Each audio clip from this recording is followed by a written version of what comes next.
Otca i Syna i Ducha Svätého. Pán s vami. Drahí spolubratia v kňazskej službe, brat diakon, bohoslovec, ctihodné reholné sestry, milé deti, milí mladí priatelia, drahí bratia a sestry, tu zhromaždení v našom farskom chráme Svätého Kríža, ako aj vy, televízni diváci, televízie Lux, zvlášť vy, starí, chorí, trpiaci, opustení, pre ktorých je a zdá aj táto naša kresťanská televízia mnohokrát jediným spoločníkom počas dňa. Všetkých vás srdečne pozdravujem a vítam pri slávení Eucharistie na 5. pôstnu nedeľu. Na úvod svätej omše, vo chvíľke ticha, zahlbme sa do svojho vnútra, aby sme s čistým srdcom mohli sláviť sväté tajomstvá.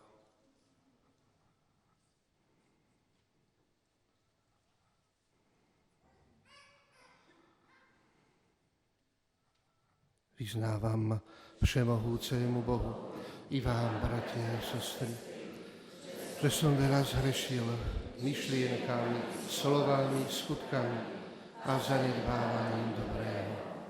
Moja vina, moja preveľká vina. Preto prosím blahoslavenú Máriu vždy Pannu, všetkých anielov a svätých, i vás, bratia a sestry, modlite sa za mňa, Pánu Bohu nášu. Nech sa zmiluje nad nami všemohúci Boh, nech nám hriechy odpustí a nech nás privedie do života večného.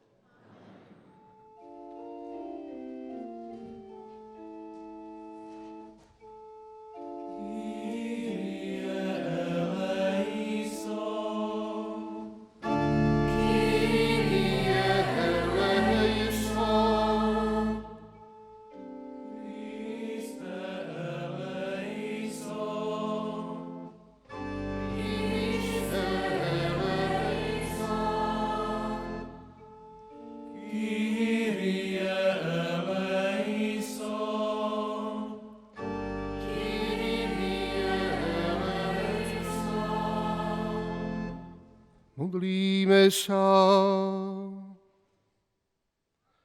Prosíme ťa, Pane a Bože náš, pomôž nám nadšene žiť v tej láske, ktorou tvoj Syn Ježiš Kristus ľudstvo miloval a na kríži sa zaň obetoval. On je Boh a s tebou žije a kráľuje v jednote s Duchom Svätým po všetky veky vekov.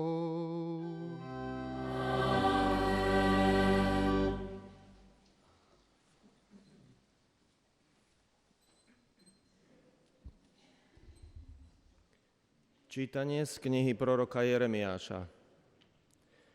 Hľa, prichádzajú dni, hovorí Pán, keď uzavriem s domom Izraela a s domom Júdu novú zmluvu. Nie je takú zmluvu, ako som uzavrel s ich otcami v ten deň, keď som ich vzal za ruku a vyviedol z egyptskej krajiny a oni túto zmluvu porušili, hoci ja som bol ich pánom, hovorí Pán. Takáto bude zmluva, ktorú po tých dňoch uzavriem s domom Izraela, hovorí Pán. Svoj zákon vložím do ich vnútra a vpíšem do ich srdca, ja budem ich Bohom a oni budú mojím ľudom. Nik nebude poučať svojho blížneho, ani brat brata slovami, poznaj Pána. Lebo ma budú poznať všetci, malí i veľkí, hovorí Pán. Odpustím im ich neprávosť a na ich hriech si už nespomeniem. Počuli sme Božie slovo.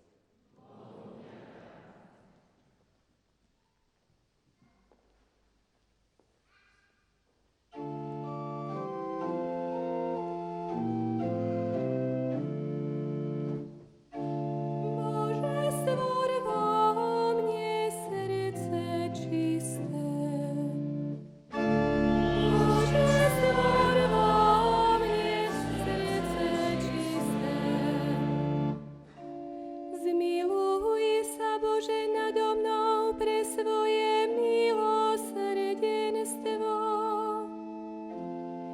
pre svoje veľké zľutovanie znič moju nepravosť.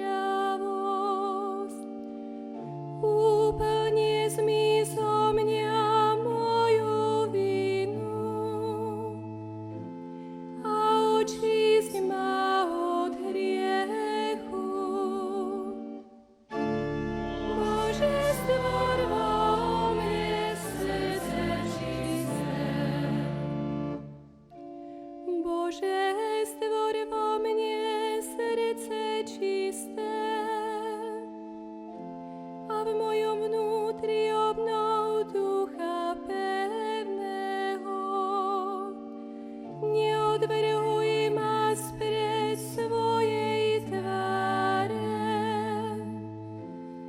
a neodnímaj mi svojho Ducha Svätého. Bože, stvor vo mne srdce čisté. Navráť mi radosť z Tvojej spásy a posilni ma duchom veľkej ochoty.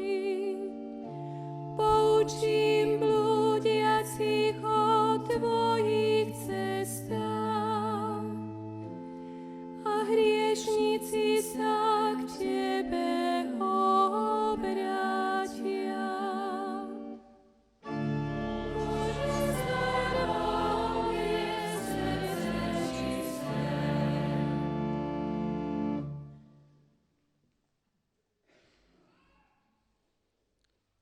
Čítanie z listu Hebrejom.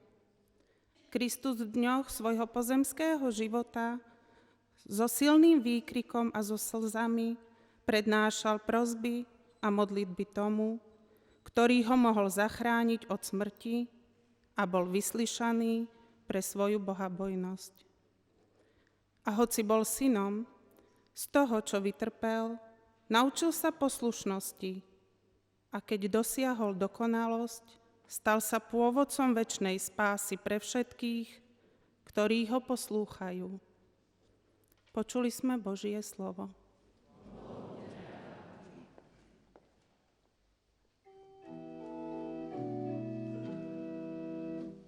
Sláva Ti a chvála Ježišu Kriste. Sláva Ti a chvála Ježišu Kriste. Ak mi niekto slúži, nech ma nasleduje, hovorí Pán. A kde som ja, tam bude aj môj služobník. Sláva Ti a chvála Ježišu Kriste.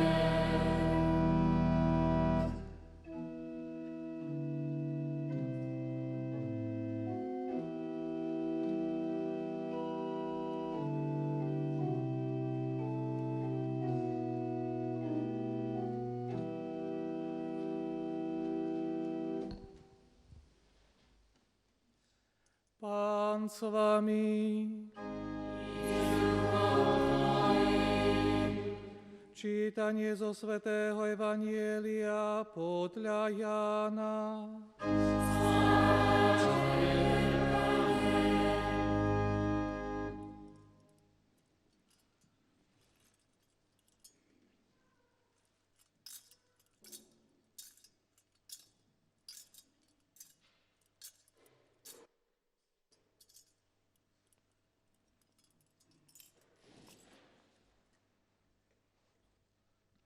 Niektorí z tých, čo sa cez sviatky prišli kláňať Bohu, boli Gréci.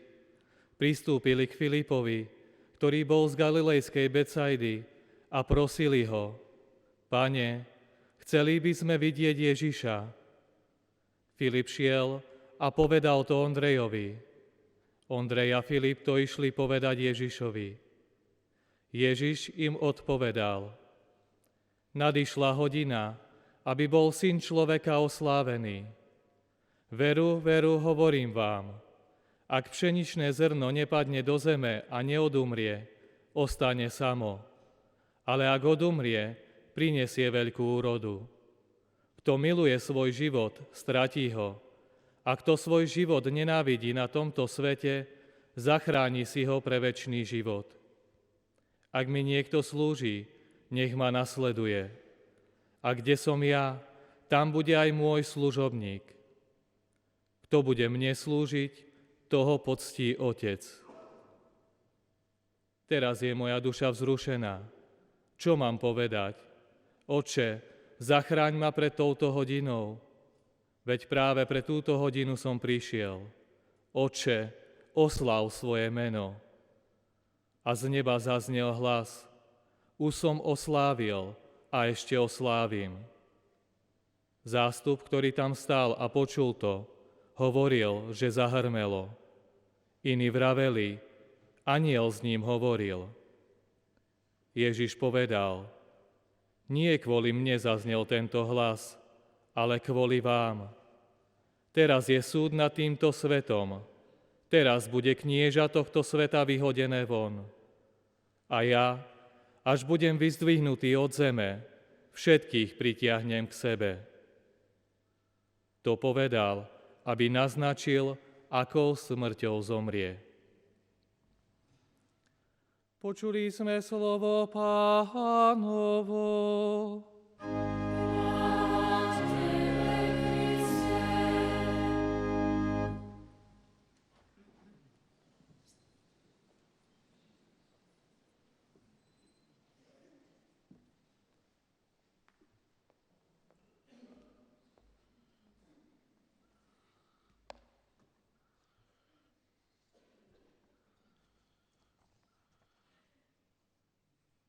Drahí spolubratia v kňazskej službe, brat diakon, bohoslovec, ctihodné reholné sestry, milé deti, milí mladí priatelia, drahí bratia a sestry, milí Snínčania, zhromaždení tu v našom farskom chráme svätého Kríža, ale aj vy, milí televízni diváci, ktorí nás sledujete prostredníctvom priameho prenosu televízie Lux, zvlášť vy starí, chorí a opustení. Snaď poznáte niektoré umelecké diela, ktoré robili slávni umelci, ale ktoré žiaľ ostali nedokončené, či už pre smrť, alebo pre nedisponovanosť autora. Napríklad z oblasti architektúry známy chrám Sagrada Familia v Barcelone od veľkého autora Gaudiho.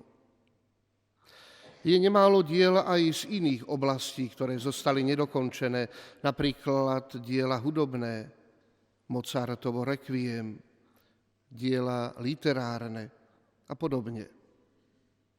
Dnes špekulujeme, čo asi mal autor v mysli. Ako by to asi bolo vyzeralo, keby dokončil toto svoje dielo.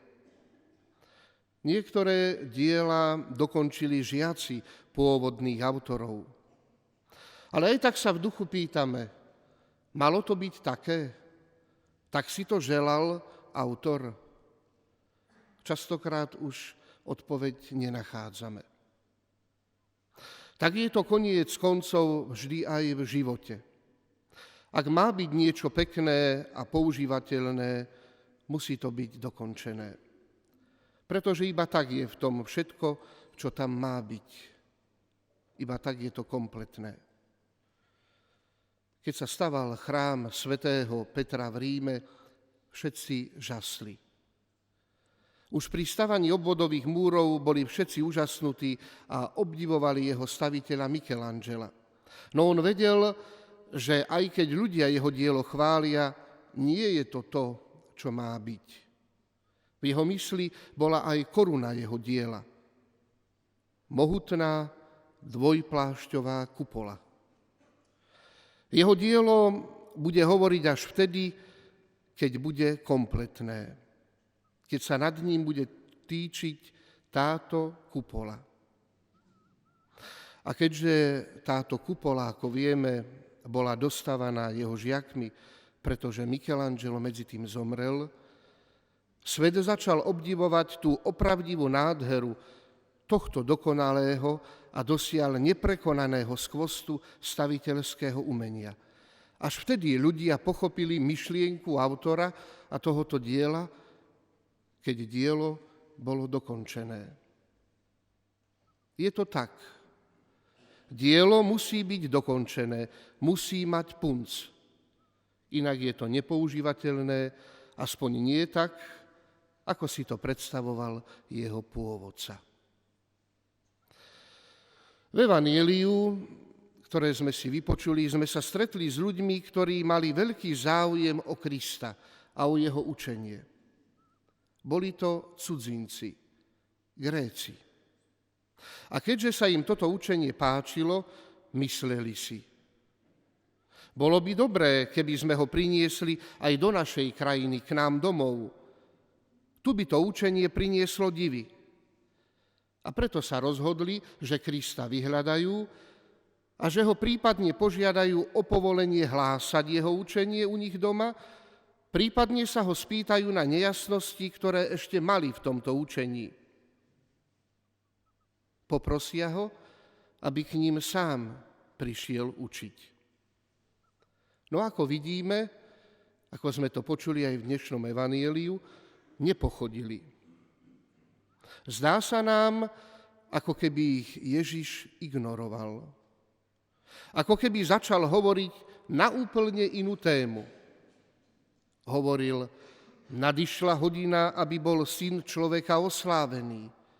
Veru, veru, hovorím vám, ak pšeničné zrno nepadne do zeme a neodumrie, ostane samo. Ale ak odumrie, prinesie veľkú úrodu. Ježiš hovorí na tému utrpenia a smrti. No všimli ste si, že v skutočnosti Ježiš na otázku Grékov odpovedá? Ako by chcel im povedať toto: moje učenie sa u vás hlásať bude, veď to chcem. Chcem, aby toto učenie naplnilo celý svet, ale v takom stave, v akom je teraz, vám ho ešte neodovzdám, pretože ešte nie je dokončené. Preto hovorí Ježiš o utrpení a zmrtvých staní, o smrti semena a o novom živote, ktorý z tejto smrti semena povstane. Lebo táto smrť a zmrtvých stanie završili celé jeho učenie a dali mu hodnovernosť. Bez toho by Ježišovo učenie bolo obyčajnou filozofiou. Prečo? Lebo by nemalo zmysel.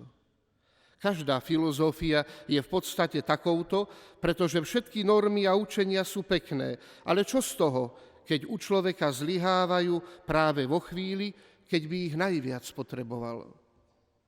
Pokiaľ filozofia nedá odpoveď aj na najvážnejšiu otázku človeka, ako je utrpenie a smrť, nemá zmysel jej hlásanie. Takýchto filozofií vtedajší Gréci mali dosť. Na čo im dáva Ježiš? Na čo by im Ježiš dával ešte jednu novú, síce peknú, ale v podstate nie veľmi odlišnú od tých ostatných. Preto Ježiš chcel najprv toto svoje učenie završiť a dokončiť. Všimnime si, že Pán Ježiš počas svojho verejného účinkovania nevyšiel nikdy ďaleko za hranice Palestíny. Ani zo svojich učeníkov neposlal za jeho hranice nikoho pred svojim ukrižovaním a zmrtvých staním. Prečo asi? Mohli by sme odpovedať, aby im nedával polotovary. Až po svojom umúčení, zmrtvých vstaní a na nebo vstúpení poslal hlásať učeníkov svoje učenie v celosti a úplnosti. Tak je to koniec koncov aj v živote. Človek, ktorý študuje vysokú školu a ktorý v 3. ročníku zanechá vysokoškolské štúdium, ktorý ho preruší alebo odíde, nemôže svoj odbor vykonávať. Vôbec sa mu táto škola nepočíta, pretože chýba diplom, chýba završenie. A týmto diplomom v Ježišovom prípade bola smrť a jeho zmŕtvychvstanie.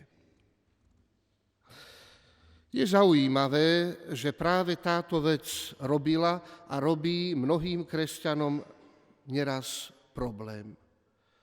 Istý kňaz pri istej príležitosti spomína.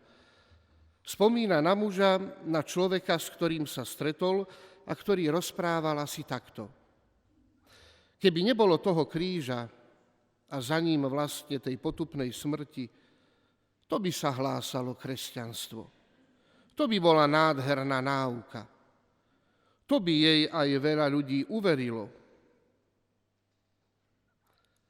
Lenže keby nebolo kríža, ani Kristovej smrti, nebolo by ani zmŕtvychvstania a tým by celá náuka nestála za nič, pretože by bola iba jednou z mnohých filozofií. Toto je teda to završenie, to výnimočné a to originálne, čo v našom náboženstve je. Teológia kríža je novotou, ale novotou nádhernou, aj keď neraz ťažkou. Čo je to vlastne tá smrť? Ježiš to ilustruje podobenstvom o zrne, ktoré musí odumrieť, ak chce priniesť úrodu. Zrno pšenice musí byť pochované do studenej, vlhkej zeme, ako do hrobu, a tam musí zomrieť. Ak nezomrie, nevznikne nový život. Avšak keď zomrie z hrobu starého zrna, zázračne povstane nový život.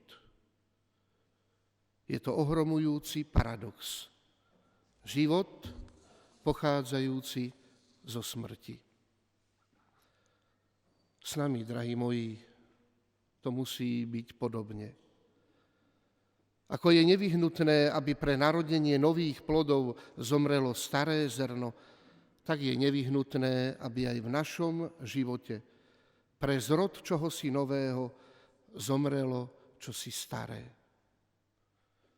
Totiž každý jeden z nás, ak chce žiť plodne a naplno, musí zomrieť na sebe svojmu egu, svojmu hriechu, svojmu klamstvu, svojej pýche, svojej domýšľavosti. Toto je proces, ktorý Ježiš od nás očakáva a žiada každý deň. Každý z nás je akoby pšeničným zrnom, ktoré do tejto zeme zasadil nebeský Otec, aby odumrelo a tak prinieslo úrodu. A toto odumieranie sebe je postupným procesom a deje sa tým najbežnejším spôsobom. Ako? V každom našom každodennom skutku veľkodušnosti odumiera lakomosť. V každom našom skutku láskavosti odumiera sebeckosť. V každom skutku pokory odumiera pýcha. V každom skutku odvahy odumiera zbabelosť. V každom skutku odpustenia odumiera zatrpknutosť. Keď ľudský život produkuje bohatú úrodu týchto pozitívnych skutkov, znamená to, že pšeničné zrno skutočne odumrelo. Falošné ja v mojom živote zomiera a opravdivé ja, ktoré je stvorené na Boží obraz, sa pomaly prebíja na svet. Zabudnúť na seba, ísť poza seba, to je to, čo znamená stratiť seba samého, zaprieť seba samého, zomrieť sebe. Príkladom v tom je pre nás sám Ježiš. Svoj život obetoval v službe svojmu Otcovi a nám. Slova dnešného evanjelia, drahí moji, zaznievajú ako radostná zvesť. Hovoria o tom, že sa netreba báť straty, že strata, umieranie je niečo, čo patrí do Božieho plánu. Dokonca strata pre Boha je tým najistejším prostriedkom, ako začať už tu na zemi, žiť život naplnený, život, ktorý prináša ovocie. Ježiš nezostáva len pri slovách, on to sám urobil. Láske k Bohu a k blížnemu dal jednoznačne prednosť pred láskou k svojmu životu. Tak nám Ježiš ukázal cestu. Z nezmyselného strácania sa, kde veľká časť života je stratou síl, zdravia, možností a nakoniec života samého, Ježiš urobil privilegovanú cestu, ktorá vedie k naplneniu, vedie k Bohu. Človek, ktorý slová o pšeničnom zrne a o nenávisti života na tomto svete prijíma naozaj celým svojím srdcom, stáva sa človekom oslobodeným od strachu a naviac človekom, ktorý prináša ovocie. Ak chceme k tomu pridať dôkaz o tom, že slová dnešného evanjelia sú pravdivé a že sú aktuálne aj dnes, pozrime sa na ľudí, ktorí slobodne s vierou a s presvedčením niečo odovzdali, ktorí odovzdali seba. Uvidíme na tých ľuďoch, že sú najšťastnejší a že ich život prináša ovocie. Čo to znamená? Že títo ľudia žijú pre druhého, myslia na blížneho a častokrát zabúdajú na samých seba. Strácajú svoj vlastný život pre iných. Matka, ktorá sa v rodine, v domácnosti obetuje pre svojho manžela, pre svoje deti, možno pre svoju početnú rodinu, nezomiera sebe, aby tak denne žila pre iných. Lekár, zdravotná sestra, ošetrovateľ, ktorý pracuje vo hospici, ktorý sa stará o chorých. Neumiera tak častokrát v sebe, pretože svoje vedomosti, svoje danosti, svoje síly, svoj vkladá do tejto služby. A možno aj vy, drahí bratia a sestry, tu v tomto našom farskom chráme, ale aj vy, ktorí nás sledujete prostredníctvom televízie, doma sa roky staráte možno o svoje handicapované dieťa, o svojho možno starého otca, starú mamu. Venujete im svoj čas, svoju lásku, svoju opateru. Či nezomierate sami sebe, aby ste takto žili pre iných? Kňaz, biskup, ktorý sa naplno oddáva svojej službe, reholník, reholná sestra, ktorá sa naplno oddáva svojej službe iným, službe ako iných priviesť k Ježišovi, neumiera častokrát v sebe,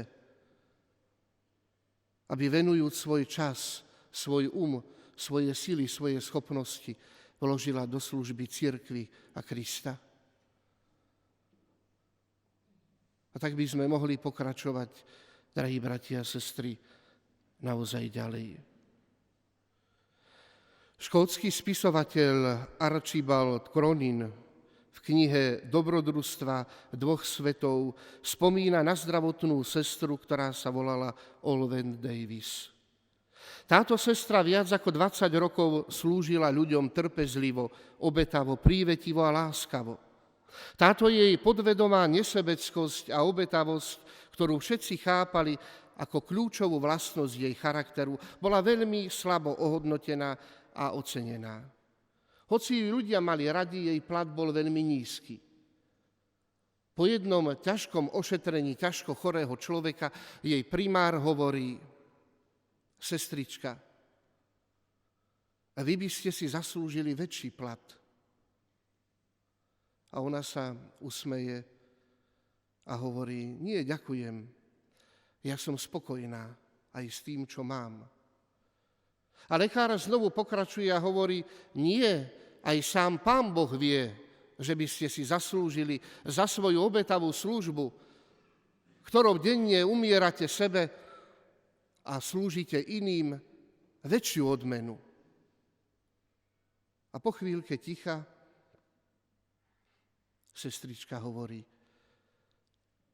teraz ste na to odpovedali, pán primár. Pán Boh o tom vie. A to mi stačí. To je moja odmena. Tento príklad chce poukázať na to, že kresťanov by mali ozdobovať vlastnosti, ako sú obetavosť, veľkodušnosť, nezištnosť a láskavosť. To sebadarovanie častokrát nemusí byť ohodnotené u ľudí. Častokrát nemusí prísť vďaka od ľudí za to, keď sa darujeme a obetujeme pre iných. Stačí, že prichádza vďaka od Boha. Tam je každý pohár vody s láskou podaný, natrvalo zapísaný. To sú tie hodnoty, ktoré ani mor, ani hrdza nezožerú. To sú tie hodnoty, o ktoré sa máme snažiť denne umieraním sebe. A celkom na záver nášho dnešného uvažovania tejto homílie spomeniem ešte jeden príklad.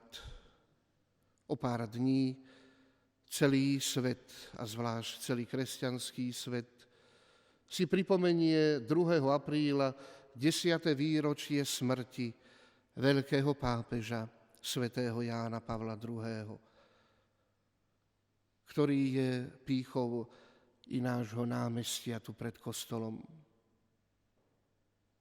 Keď zomrel tento veľký pápež Ján Pavol II, po Ríme objavili sa plagáty, na ktorých bola fotografia starého, ohnutého pápeža, ako sa pevne drží svojho misionárskeho kríža a pomaly sa po ňom spúšťa dolu, ako obilné zrno padajúce do zeme. A na tomto plagáte bolo napísané jedno jediné slovo: grácie, vďaka. Tento veľký muž, ktorý v mnohých ľuďoch ukázal príklad heroickej viery a lásky, ktorý mnohých povzbudil a pritiahol bližšie ku Kristovi a tým aj k opravdivému pozemskému i večnému dobru. Tento veľký muž nám svojim nasledovaním Krista ukázal, že odumieraním svojmu egoizmu možno prežiť taký život, ktorý na konci vzbudzuje vďaku. Ukázal nám všetkým, že nasledovaním Krista a odumieraním svojmu egoizmu možno prežiť taký život, ktorý na konci vzbudzuje vďaku. Kiež by tento veľký muž cirkvi bol pre nás trvalým príkladom a inšpiráciou k tomu, aby sme denne odumierali svojmu egoizmu. Žili pre druhých, aby na konci, keď budeme z tohto sveta odchádzať, tento náš život, ktorý sme prežili, vzbudzoval v mnohých vďačnosť. Amen.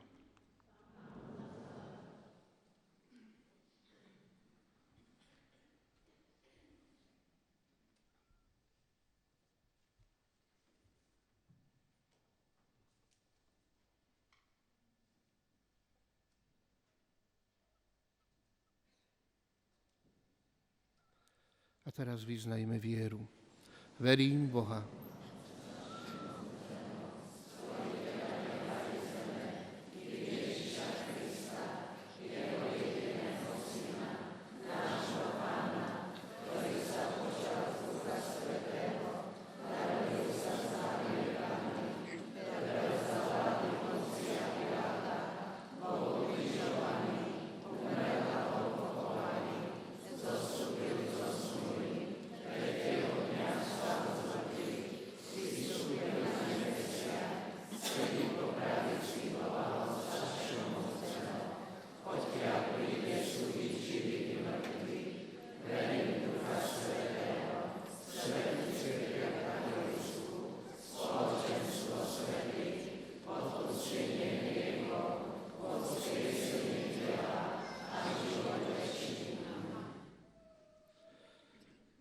Bratia a sestry, Ježiš Kristus je darcom večnej spásy pre všetkých, ktorí ho nasledujú. Modlíme sa, aby sa s ním vo veľkonočných tajomstvách stretli všetci členovia cirkvi a aby v ňom spoznali pôvodcu večnej spásy. Volajme, Vykupiteľ, vyslíš naše prosby.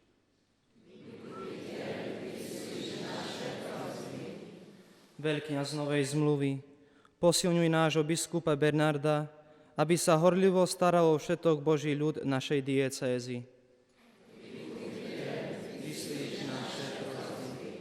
Náš Pán a Učiteľ, udeľ bohaté duchovné dary deťom, ktoré sa pripravujú na prijatie sviatosti zmierenia a prvého svätého prijímania.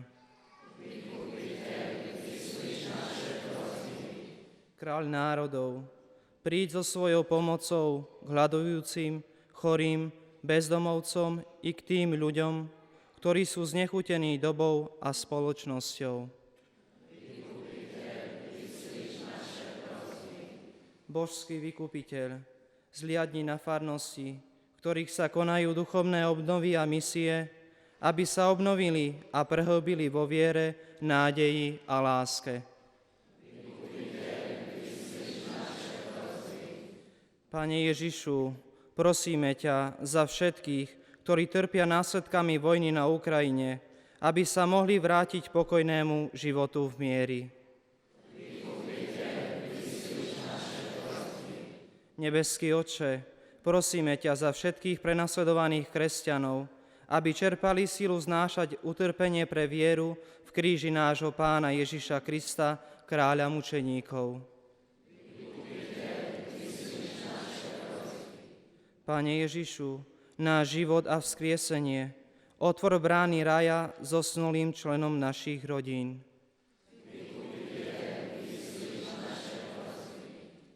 Pane Ježišu, náš Pán a kráľ, Ty sám si nám ukázal, čo musí predchádzať nášmu víťazstvu. Vypočuj naše prosby a daj nám vytrvalosť na životnej ceste a silu vždy znovu sa rozhodovať pre Teba, nášho Pána, lebo Ty žiješ a kráľuješ na veky vekov.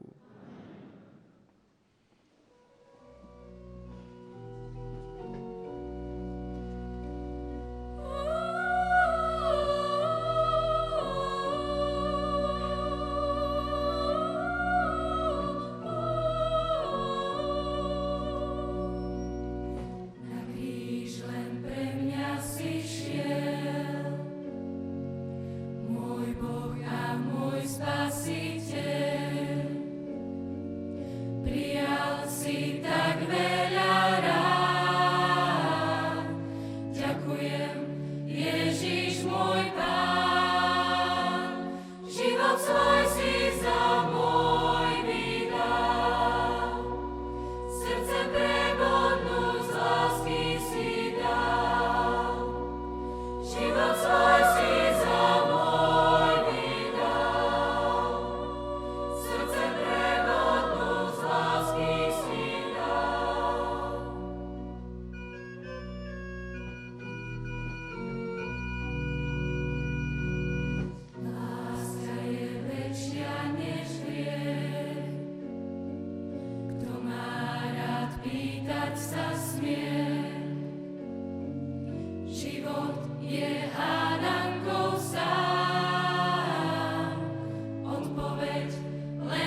obilným sám, majúcim 5 svätých rán. Odvahu každému dáš, kto pred tmou neuhne zrad. Život svoj si za môj vydal, srdce prevodnúť z lásky si dal. Život svoj si za môj vydal, srdce prevodnúť z lásky si dal. Modlite sa, bratia a sestry, aby sa moja obeta zalúbila Bohu Otcu Všemohúcému.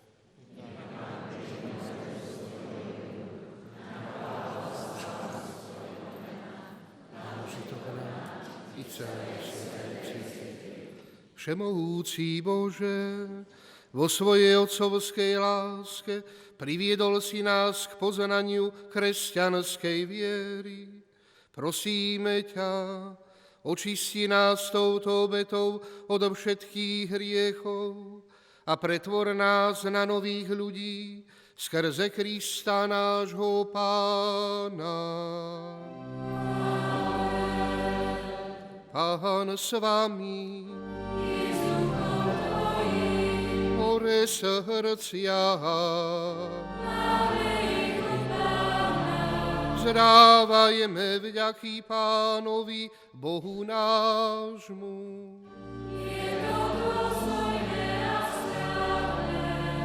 Je naozaj dôstojné a správne, dobré a spásonosné, vzdávať vďaky vždy a všade Tebe, Pane, Svätý Otče všemohúci a večný Bože. Lebo Ty si nám určil tento posvetný čas na duchovnú obnovu, aby sme si očistili srdce od nezriadených žiadostí a uprostred pozemských starostí mali vždy na zreteli večné hodnoty.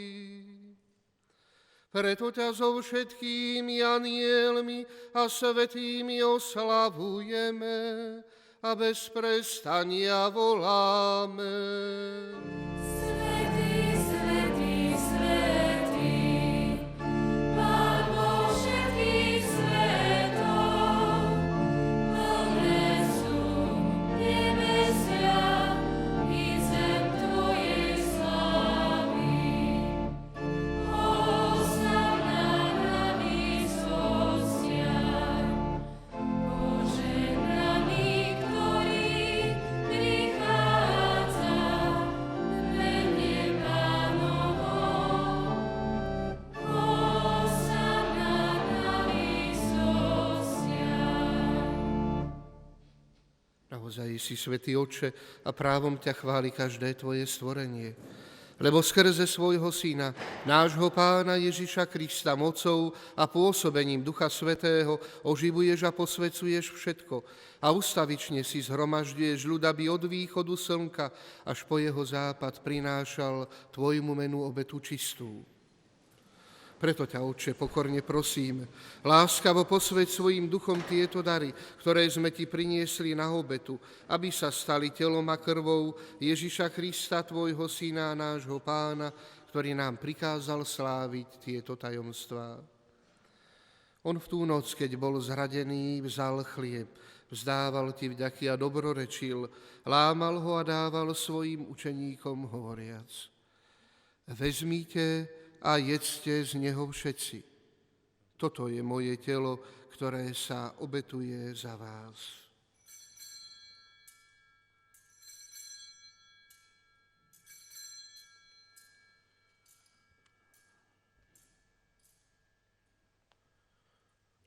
Podobne po večeri vzal kalich, vzdával Ti vďaky, dobrorečil a dal ho svojim učeníkom hovoriac: Vezmite a píte z neho všetci.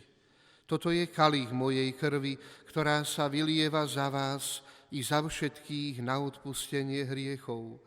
Je to krv novej a večnej zmluvy. Toto robte na moju pamiatku.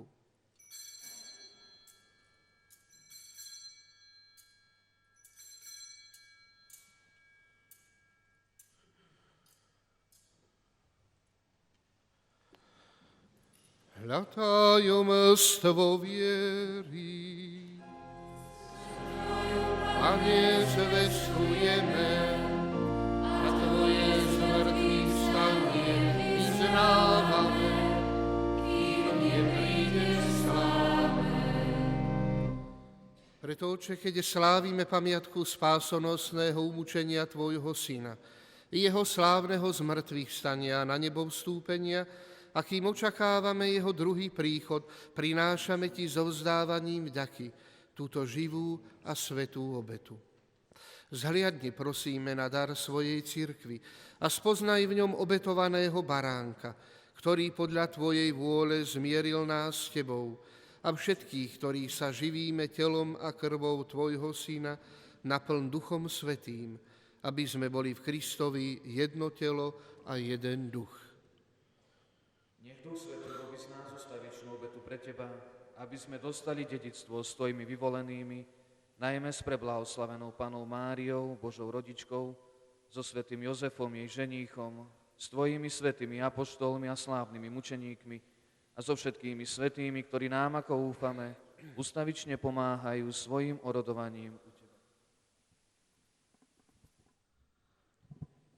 Prosíme ťa, Otče, nech táto obeta nášho zmierenia prinesie celému svetu pokoj a spásu.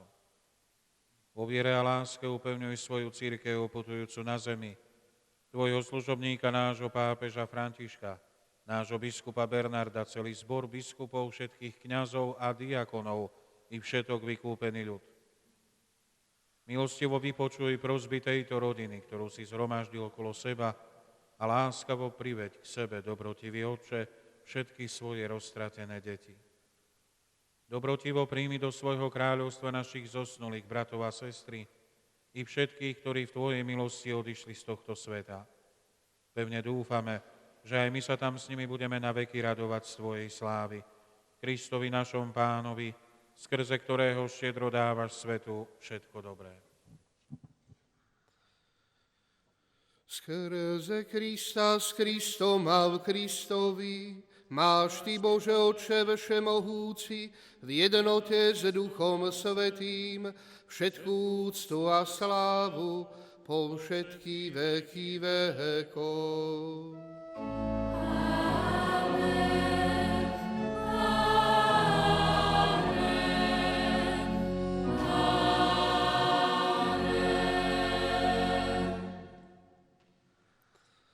Na príkaz nášho Spasiteľa a podľa jeho božského učenia osmelujeme sa povedať. Otče náš, ktorý si na nebesiach, posväť sa meno Tvoje, príď kráľovstvo Tvoje, buď vôľa Tvoja, ako v nebi, tak i na zemi. Chlieb náš každodenný daj nám dnes a odpusť nám naše viny, ako i my odpúšťame svojim vinníkom. A neuveď nás do pokušenia, ale zbav nás zlého. Prosíme ťa, Otče, zbav nás všetkého zla, udele svoj pokoj naším dňom a príď nám milosrdne na pomoc, aby sme boli vždy uchránení pred hriechom a pred každým nepokojom, kým očakávame splnenie blaženej nádeje a príchod nášho Spasiteľa Ježíša Krista. Lebo Tvoje je kráľovstvo a moc i sláva na veky. Pane Ježišu Kriste, Ty si povedal svojim apoštolom, pokoj vám zanechávam, svoj pokoj vám dávam. Nehľad na naše hriechy, ale na vieru svojej cirkvi a podľa svojej vôle jej milostivo daruj pokoj a jednotu, lebo Ty žiješ a kráľuješ na veky vekov. Pokoj Pánov nech je vždy s vami. Dajte si znak pokoja. Moja bratská láska.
Na baránok Boží, ktorý sníma hriechy sveta.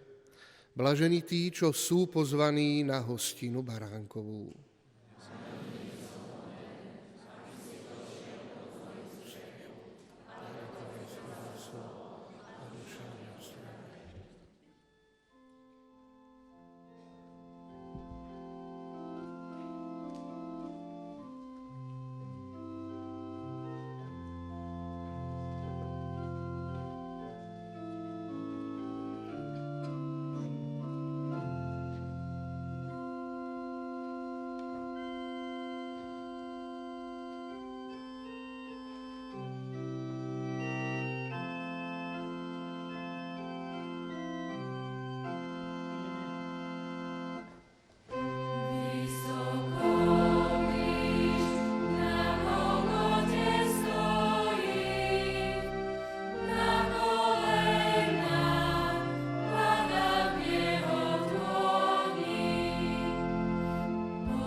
Všemohúci Bože, pomáhaj nám, aby sme vždy boli živými údmi Ježiša Krista, ktorého telo a krv prijímame.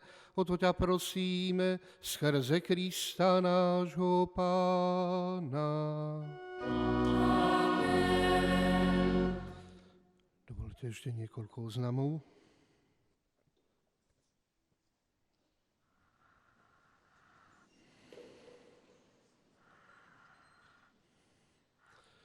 Postná aktivita, podelme sa, v našej farnosti dnes začína o 12. hodine vo veľkej sále cirkevného centra voľného času.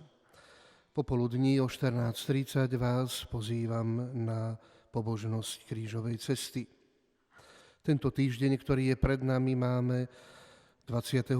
marca slávnosť zvestovania Pána. Tento deň je vhodné zasvetiť aj účasťou na svätej omši, a to či už ráno alebo večer. Večernú svätú omšu zvlášť dávam do vašej pozornosti, pretože pri nej udelíme požehnanie matkám v požehnanom stave a po skončení svätej omše bude nasledovať sprievod za život s modlitbou krížovej cesty k pamätníku nenarodeným. Taktiež pripomínam, že spoločne sa modlievame deviatnik za nenarodené deti, a to každý večer o 19. hodine pri kaplnke nenarodených. Tak tomu bude i dnes, i potom nasledujúce dni. Ďalšie potom oznámy, prosím, si všimnite v našom spravodaji. Chcel by som teraz ešte predniesť a prečítať vyhlásenie Konferencie biskupov Slovenska ku prenasledovaniu kresťanov. Konferencia biskupov Slovenska s veľkým znepokojením sleduje rastúce prenasledovanie kresťanov a iných náboženských skupín na Blízkom a Strednom východe i v niektorých afrických štátoch.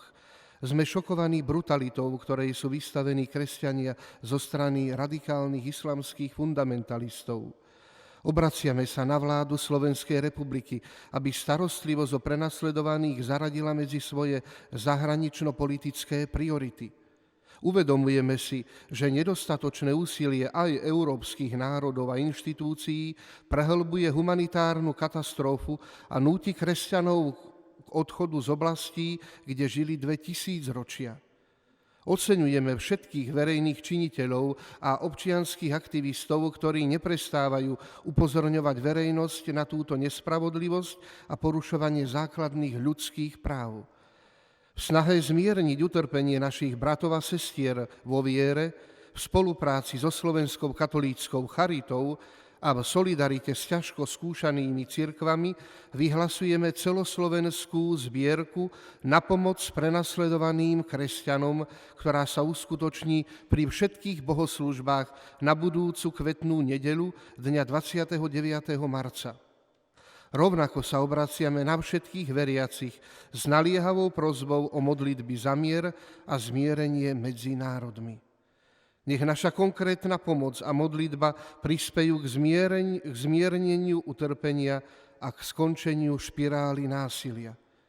Tieto tragické udalosti potvrdzujú, že zachovávanie náboženskej slobody je základným predpokladom rozvoja každej spoločnosti. Podpísaní biskupy Slovenska. Celkom na záver chceme aj z tohto miesta my, veriaci zo Sniny, ako aj z celého nášho snínskeho dekanátu, pozdraviť otca biskupa Stanislava Stolárika, doterajšieho pomocného košického biskupa, ktorého včera svätý Otec, pápež František, vymenoval za diecézneho rožňavského biskupa. Otcovi biskupovi vyprosujeme v modlitbách pevné zdravie, apoštolskú horlivosť a uisťujeme ho, že zostáva navždy v našich srdciach. Na záver chcem taktiež poďakovať aj televízii Lux za ich návštevu a za tento priamy prenos. Pozdraviť vás, ktorí ste tu v našom farskom chráme, ale aj vás pri televíznych obrazovkách, popriať vám požehnanú dnešnú 5. pôstnu nedeľu, dobrú chuť k vášmu sviatočnému nedeľnému obedu. A my k ktorí po požehnaní zostávame, chcem vás poprosiť, po priamom prenose neodchádzajte. Náš moderátor Palko rád by sa k vám ešte pár vetami prihovoril. Príjmite záverečné požehnanie. Pán s vámi. Nech vás žehná všemohúci Boh Otec i Syn i Duch Svätý. Amen. Iďte v mene Božom.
Príjemné chvíle pri sledovaní tohto programu vám praje spolok svätého Vojtecha.